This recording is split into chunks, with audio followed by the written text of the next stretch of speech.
Goeiedag, ek groet jou in die kosbare naam van Jesus Christus. God is getrou. Soms is dit moeilik om te glo as gevolg van dit wat jy op daardie oomblik deurgaan, maar hy is. Dit is wie hy is en God verander nie.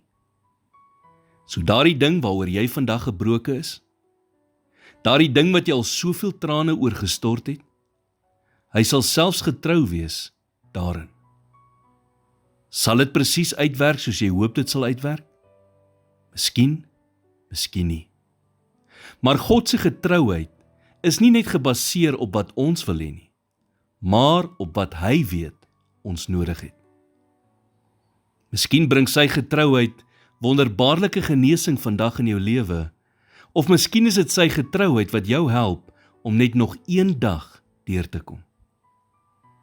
Wat dit ook al is, rus in wie God is. Ek weet nie hoe dinge vir jou gaan uitdraai nie, maar een ding weet ek, God bly getrou. Psalm 119 vers 90 sê, U trou is van geslag tot geslag.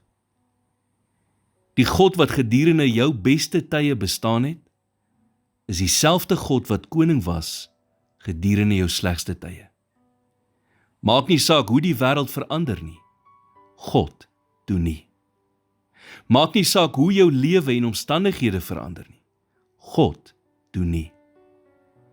Ons is wel in 'n nuwe jaar met nuwe uitdagings, maar presies dieselfde getroue God is nog steeds koning oor ons lewens.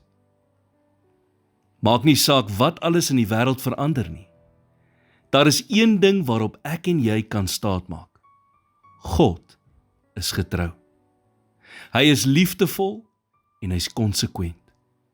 Hy is net so lief vir jou op jou slegte dae as wat hy is op jou goeie dae.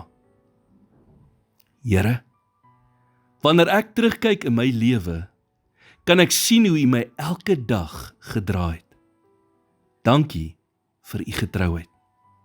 Vergewe my asseblief vir die kere wat ek U getrouheid bevraagteken het. In Jesus naam bid ek dit. Amen.